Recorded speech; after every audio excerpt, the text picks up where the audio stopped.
약한 것을 자랑한다는 건 그리 쉬운 일은 아닙니다.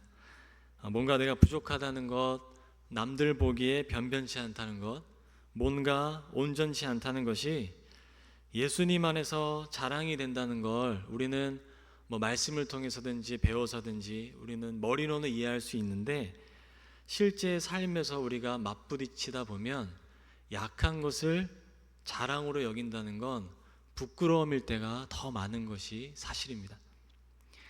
사도 바울의 사탄의 사자가 무엇인지는 정확히 알 수 없지만 그것으로 인해 바울 스스로 괴로웠을 뿐만 아니라 사람들이 바울을 좋지 않은 시선으로 바라봤을 가능성이 큽니다. 저런 것을 몸에 지닌 사람이 어떻게 능력이 많으신 하나님의 사도일 수 있겠어? 다 이렇게 생각하는 거죠. 그래서 바울도 그것이 떠나가기를 3번 구했다고 합니다. 그러나 하나님은 그것을 지니고 살아가는 것이 오히려 온전해지는 길이라고 하십니다. 그것이 있음으로 해서 그리스도의 능력이 머무는 길이라고 또한 하십니다. 약함 속에서 온전해지는 것, 이건 신앙의 신비가 아닐 수 없는 거죠. 그럼에도 약함을 오해해서는 안 될 것이, 우리가 무슨 잘못을 할 때마다 나는 연약해, 그런 마음과 표현들이 너무나 쉽게 습성화되는 거죠. 약함은 우리가 어떤 일을 해도 하나님은 받아주실 것이라는 그런 가벼운 마음이 되어서는 안 되는 것입니다. 물론 하나님은 그런 우리도 늘 받아주시겠지만, 누군가를 거리낌 없이 괴롭게 하고 또 자신의 잘못된 습관으로 인해 자신뿐만 아니라 가까이에 있는 이들을 힘겹게 함에도 불구하고 나는 연약해서 어쩔 수 없어, 계속 이런 식으로 그저 가볍게 여기는 건 이 약함이라는 것의 본질적인 의미는 아니라는 거예요. 여러분, 바울 사도를 다시 한번 보세요. 바울은 그 약함이 떠나가기를 간구했고 투쟁했어요. 하나님과 씨름을 한 겁니다. 나 사람들에게 무시받는 이 약함 싫으니 하나님 제발 가져가 주세요. 씨름한 거예요. 그럼에도 하나님은 그 약함이 바울 안에 머물기를 원하셨어요. 그러니 약함을 통해 우리가 얻게 되는 것은 그저 가벼운 자기 핑계가 아니라, 그리스도인 된 우리의 삶은 근본적으로 자신의 능력에 있지 않다는 현실이고, 자신의 그 누추한 내면을 마주한 절실한 고백에 있는 겁니다. 그런데 인간의 약함을 누구보다 잘 아시는 분이 누구시냐면 우리의 예수님이세요.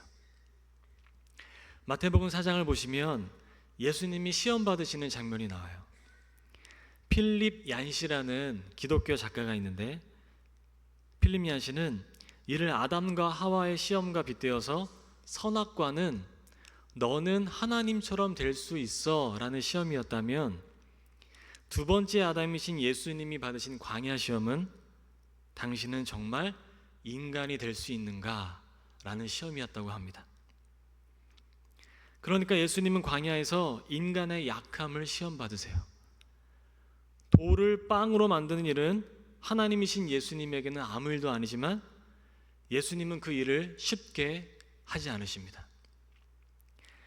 예수님은 성전에서 뛰어내림으로 사람들의 환심을 쉽게 얻으려고 하지 않으세요.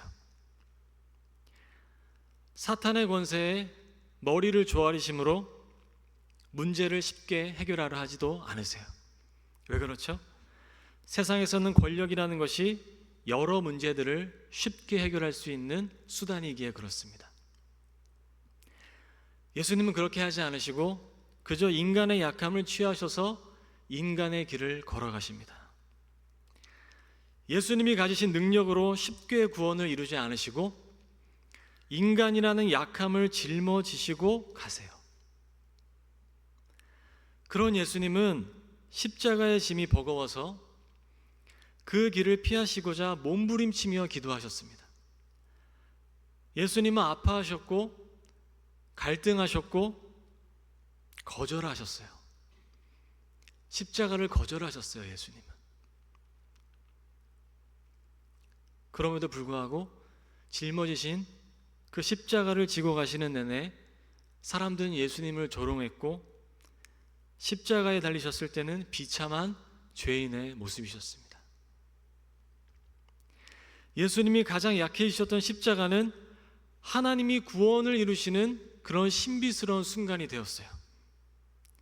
그러나 그 순간에는 어떤 환호도 없었고, 찬사도 없었고, 명예로움도 없었고, 자랑할 거리도 없었지만 가장 약한 십자가의 자리가 오히려 하나님의 능력이 나타나는 그런 순간이 된 것입니다.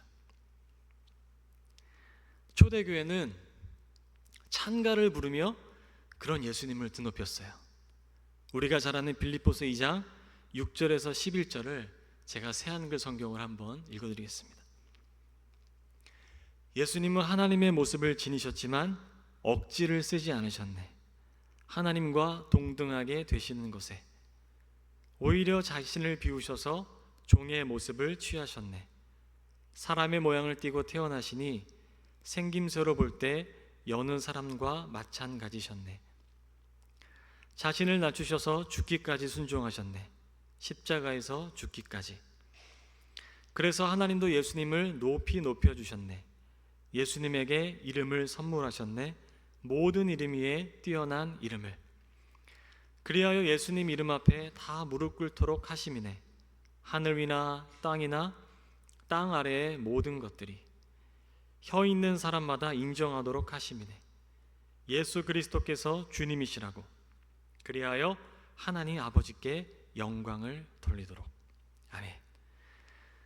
우리가 믿는 예수님은 이 약함을 짊어지심으로써 약한 이들을 구원하시고, 세상 권세의 방식이 아닌 약함의 방식을 통해 모든 권세보다 더 높으신 권세를 취하셨어요.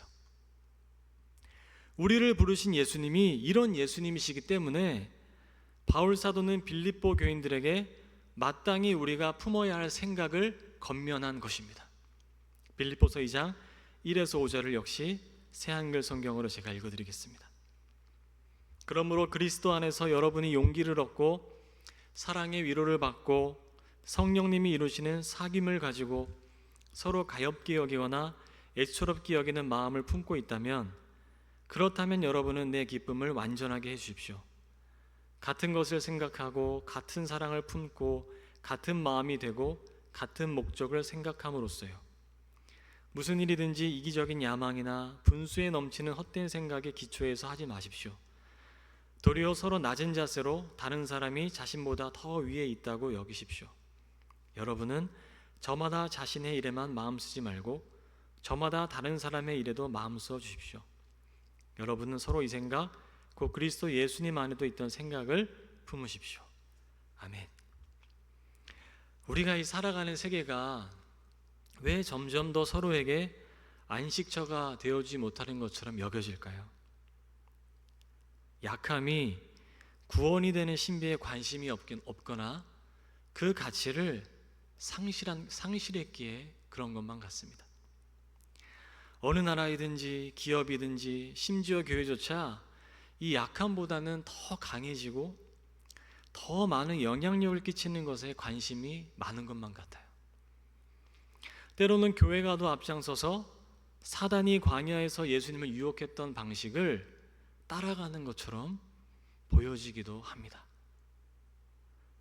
그래서인지 캐나다 밴쿠버에 있는 리젠트 칼리지에서 영성신학을 가르쳤던 마르바도는 자신의 책 세상 권세와 하나님의 교회에서 약함을 통해 하나님이 우리 안에 거하심을 드러내야 하는 참된 소명에 온전히 충실해야 한다면 우리는, 즉 교회는 이런 질문들을 던져야 한다고 말하고 있어요. 바로 이런 질문들입니다. 한번 들어보세요. 왜 우리는 목사들을 약한 자들을 돌보는 목자가 아닌 성공적인 CEO로 바꾸어 놓았는가? 왜 우리는 고난 속에서 모델이 될 수 있는 목사를 찾기보다 세련되고 카리스마적인 목사를 찾고 있는가? 왜 우리의 교회는 기업의 경영 기법과 성취 모델을 배우려고 하는가? 왜 우리는 말씀에 순전하게 귀 기울이는 대신에 비법에 의존하고 있는가? 여러분 공감이 되시나요? 우리 한영교회 얘기는 아니기 때문에 공감이 안 되실 가능성이 큽니다. 우리 교회는 그렇지 않거든요. 정말 우리 교회는 그렇지 않습니다. 밖의 얘기로 생각할 수 있지만 이런 모습이 이제 북미 교회에 있었다는 거예요. 이 마르바더니 진단하기에. 여러분 왜 이런 질문들이 나오게 되는 것일까요? 성경은 분명히 인간의 약함 속에서 역사하시는 하나님을 드러내고 있지만 그리스도인으로서 신앙과 삶을 이해하는 관점과 해석이 어느덧 세상의 권세에 물들어져 버렸기 때문에 우리는 이러한 관점을 너무나 당연한 것으로 교회 안으로도 끌어온다는 거죠. 누가복음 3장에서 세례 요한이 요단강 부근에서 회개의 세례를 전파할 때 많은 이들이 찾아왔습니다. 그때 찾아온 이들 중에는 로마의 군인들도 있었고 세리들도 있었어요. 요한이 세례를 줄 때 로마의 군인들이 묻는 겁니다. 우리가 무엇을 하리이까? 그렇게 묻는 거예요. 그런 군인들을 향해서 요한이 대답합니다. 사람에게서 강탈하지 말고 거짓으로 고발하지 말고 받는 금료를 족한 줄로 알아라. 또 세리들을 향해서는 부가던 것 외에는 거두지 말아라. 그렇게 얘기하는 겁니다. 그러니까 요한은 그들을 향해서 당장 그 일 그만둬, 그 직장에서 나와, 그렇게 얘기하지 않았어요. 오히려 군인으로서 세리로서 당시의 관습과 문화대로 행하지 말고 진실하고 정직하게 일할 것을 요구했습니다. 당시 전쟁 문화 속에서 약탈을 하지 않고 거짓으로 고발하지 않는 건 절대로 쉬운 일이 아니었어요. 세리도 마찬가지죠. 여러분 오늘 우리가 우리의 현실 속에서 약함을 통해 구원을 이루신 예수님을 따라 살아간다는 것이 도대체 무슨 의미일까요? 불의한 직장을 당장에 그만두거나 자기 헌신을 위해 부모 형제를 다 버리고 갑자기 훌쩍 떠나버리는 것, 그런 걸 의미하는 건 아닐 것입니다. 우리가 살아가는 현실 속에서 불의한 곳이 없는 곳 찾기가 요즘엔 더 어려운 것 같아요. 약함을 통해 살아간다는 게 뭐냐면 우리는 바로 이 현실, 내가 살아가는 그 자리에서 새로운 현실을 만들어내는 존재가 되도록 부름을 받았다는 데 있습니다. 우리는 그저 그 세상에서 그저 그렇게 살아가는 존재가 아니고 예수 그리스도께서 보이신 그 약함의 방식을 내가 살아가고 있는 바로 그 자리에서 보여주고 드러내기 위해 하나님의 자녀로 부름받은 거예요. 로마의 군인처럼 사람들을 강탈하고 거짓으로 고발하는 것이 당연한 문화로 여겨지는 바로 그 현실에서, 바로 그 자리에서 그 문화를 거절하는 겁니다. 직장에서 일을 부과하고 성과와 경쟁을 유발하고 관계 안에서 예민하고 날카롭게 대하는 것이 자연스러운 문화라면 그리스도인 된 우리는, 약함을 통해 구원의 방식을 이루어야 될 우리는 옆에 있는 사람을 배려하고 잠시라도 힘을 줄 수 있는 위로를 건네는 것이 우리의 역할이라는 거예요. 우리가 주요한 직책에 있을수록 예수님의 약함의 방식이 어떻게 하면 그곳에서 드러날지를 더 깊이 고민하고 우리는 그렇게 살아야 하고 그 구조를 만들어 나가야 하는 것입니다. 여러분 왜 세상이 바뀌지 않나고 우리 한탄하죠. 그거는 곧 우리 얼굴에 사실은 침을 뱉는 격인 거예요. 교회인 우리가 우리의 각자의 자리에서 세상의 권세에 익숙한 방식이 아니고 예수 그리스도께서 보여주신 그 약함의 방식을 따라 살아갈 때에만 세상은 변화되기에 그렇습니다. 세상이 왜 변하지 않느냐? 결국 교회가 그렇게 살아가지 않기에 변하지 않는 거죠.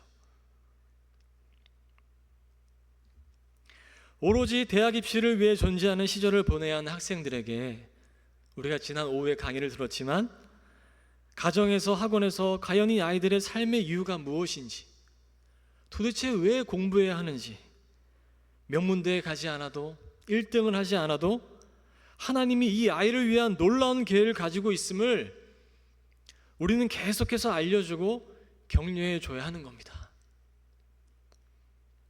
그것이 그리스도인된 약함의 방식을 취한 부모된 그리스도인들의 역할인 거예요.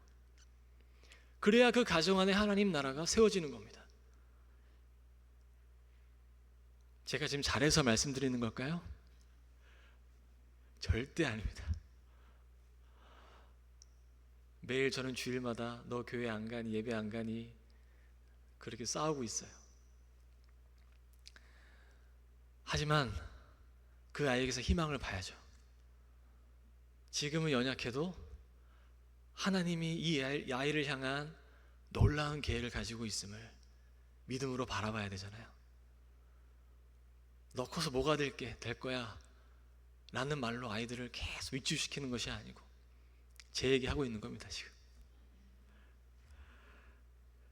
사랑하는 여러분, 하나님은 절대로 힘을 자랑하며 행사하는 곳에 계시지 않아요. 그거를 분별해야 됩니다. 우리는. 저는 그걸 몽골 선교를 통해서 더 확실하게 배웠어요. 동사무소와 연결된 어려운 가정을 돌아보면서 한 가정은 아빠 엄마가 다 알코올 중독에 빠진 거예요. 그러니까 지금 부모가 한 분은 시설에 들어가 있고 한 분은 도망갔어요. 사남매인데 중학생 정도 되는 장남인 남자아이가 그 3명의 동생을 돌보고 있는 겁니다. 어제 먹었던 볶음면을 다시 데워서 먹었다는 아이들, 힘이 없어서 3명의 아이들이 그냥 침대에 주저앉아, 게르의 침대에 주저앉아 있더라고요. 그럼에도 그 연약한 자리에 우리 주님이 계셨고, 그날 저녁 그 선교센터의 지혜자매님이 이것저것 먹을거리를 좀 챙겨서 갖다 주었다고 했습니다. 저는 몽골에 가서 강력한 힘을 자랑하는 징기스칸 동상을 보면서 아무런 감흥이 없었어요. 징기스칸이 많은 나라들을 지배했었다는 얘기를 들으며 제 마음의 울림이 전혀 없었습니다. 그냥 허구 같고 동화 속 얘기 같았어요. 그러나 힘겹게 살아가는 가정을 돌아보면서 제 삶이 정화되는 걸 느꼈습니다. 그 아이들이 저의 구원이 되는 걸 느꼈어요. 예수님은 과연 어디에 계시는지에 대한 확신이 그 아이들을 보면서 더 깊이 들었던 겁니다. 세상을 구원으로 이끄는 것은 무엇일까요? 누구도 범접할 수 없는 첨단 기술과 강력한 무기일까요? 막대한 자본을 가지고 있으면 세상이 구원으로 이끌어져 갈까요? 여전히 그리스도인으로서 우리는 그런 세상을 꿈꾸며 그런 세상이 구원을 이룰 것이라 기대하고 있는지도 모르겠습니다. 하나님이 우리를 당신의 자녀로 부르셨다는 건 개개인에게 영생을 주시며 또한 그 영생을 누리게 하시는 정말 아름다운 이야기이지만,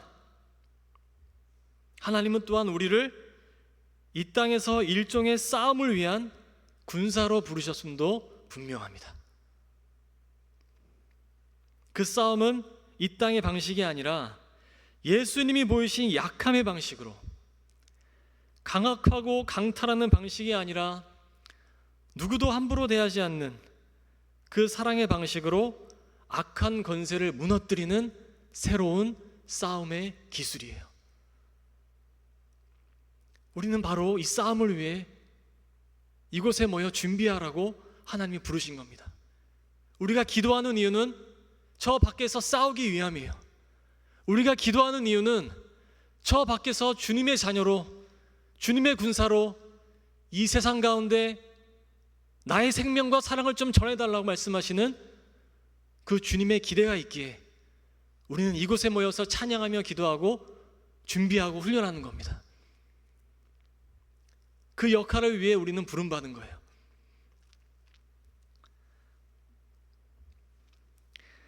하나님은 무엇도 의지할 수 없는 그 약함 속에 계시며 약함을 통해 말씀하시고 약함 속에서 함께 나누라 하십니다.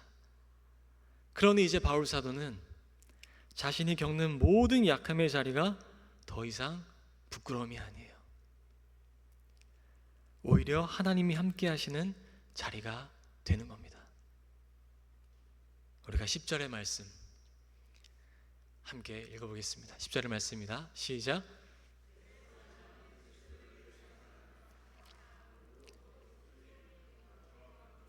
기쁘게 여깁니다. 내가 약할 때 그때 내가 강하니까요. 아멘.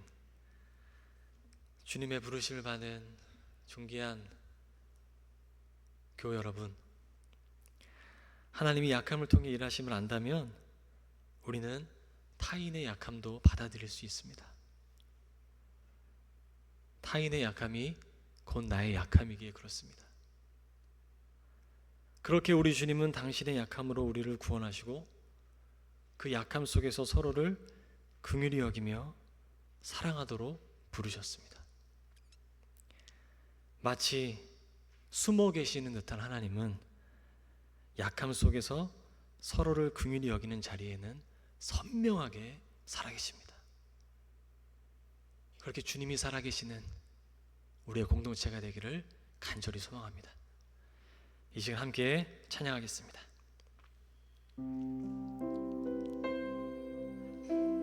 매일 스치는 사람들 내게 뭘 원하나, 공허한 그 눈빛은 무엇으로 채우나, 모두 자기 고통과 두려움 가득 감춰진 울음소리 주님 들으시네. 우리 함께 찬양하겠습니다.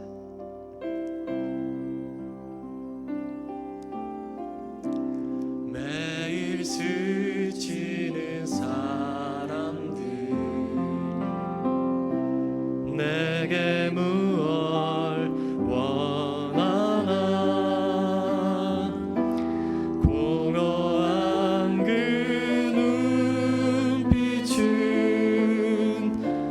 무엇으로 채우나,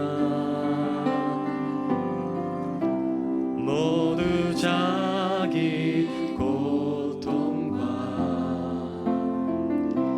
두려움 가득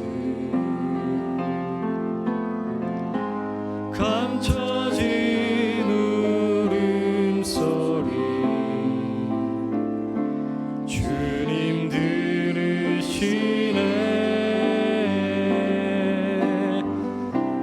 그들은 모두 주가 필요해.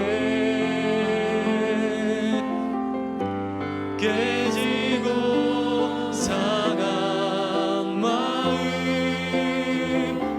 주가 여시네. 그들은 모두 주가 필요해.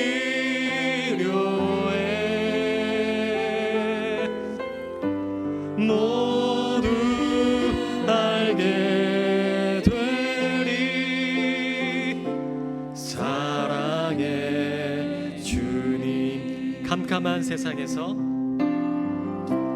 캄캄한 세상에서 빛으로 부름받아, 빛으로 부름받아 잃어버린 자들과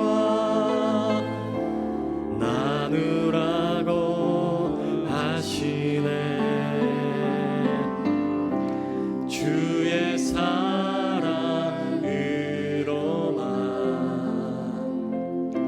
사랑할 수 있네.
말씀을 생각하며 함께 기도하겠습니다.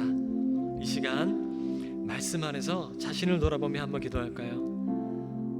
나는 정말 약함의 방식을 기뻐하였는지, 부끄러워하지는 않았는지, 이 세상의 방식을 아무 여과 없이 그저 따라가지는 않았는지, 전혀 분별하지도 않은 채 그저 이 세상의 큰 흐름이니까 나도 그렇게 해야 되는 줄 알고 그렇게 살아오지는 않았는지, 우리가 주님 앞에 돌아보며 회개할 것이 있다면 이 시간 회개하여 돌아섭시다. 우리 주님은 그런 분 아니십니다. 우리 주님은 약함의 방식으로 구원을 이루셨고 자기를 들이심으로 우리를 부르신 분이십니다. 그 주님 다시 따르게 해달라고 기도합시다. 또한 나의 자리에서 주님께서 이루신 약함의 방식을 따라 살아갈 수 있도록 도와주시옵소서. 이 땅의 교회를 새롭게 하시어서 세상 권세의 방식을 버리고 주님이 보이신 방식을 따라가는 교회 되게 하여 주시옵소서. 주님이 보이신 방식을 따라가는 교회 되게 하여 주시옵소서. 그 간절한 마음을 가지고서 이 시간 우리 다 함께 기도하도록 하겠습니다. 다 함께 기도합니다. 하나님 아버지 감사합니다. 아버지 하나님, 이 시간 말씀 안에 우리를 돌아보며 기도합니다. 하나님 아버지, 나는 어떤 방식을 따르며 살아가고 있었습니까? 내가 살아왔던 방식은 어떤 방식입니까? 나는 무엇을 추구하며 살아왔습니까? 나는 나의 자녀들을 어떤 방식으로 키워내고 있었습니까? 하나님 아버지, 나는 사람들에게 어떤 사람이었습니까? 하나님 아버지, 나의 모습은 어떤 모습으로 비춰졌습니까? 하나님 아버지, 이 세상의 큰 흐름을 따라 아무 여과 없이 그렇게 살아왔던 것은 아닙니까? 하나님 아버지, 세상의 방식을 따라갔던 나의 모습을 회개하오니 아버지 용서하여 주시고 주님의 방식을 따라 살아갈 수 있도록 이 시간 나를 새롭게 하여 주시옵소서. 하나님, 예수님은 그런 방식으로 우리를 구원하지 않으셨습니다. 세상의 힘을 가지고서, 권력을 가지고서 하나님 아버지 우리를 대하지 않으시고, 우리를 강압적인 방식으로 구원하지 않으시고, 하나님 우리를 사랑으로 이끄시며 배려하시며 기다리시며 인내하시며 우리를 구원으로 이끄셨습니다. 하나님 아버지, 그리고 그 방식을 따라 살아갈 수 있도록 도와주시옵소서. 그 약함의 방식을 따라 살아갈 수 있도록 인도하여 주시옵소서. 그 약함의 방식만이 생명의 방식이요, 타인을 구원하는 방식이요, 내가 살아가는 그 자리를 살리는 방식이요, 이 사회를 살리는 방식임을 잊지 않아서 이 세상이 왜 바뀌지 않을까 탄식하지 않도록 도와주시고, 내가 바로 주님의 자녀로 이 땅을 살아갈 수 있도록 아버지여 도와주시고 역사하여 주시기를 간절히 기도합니다.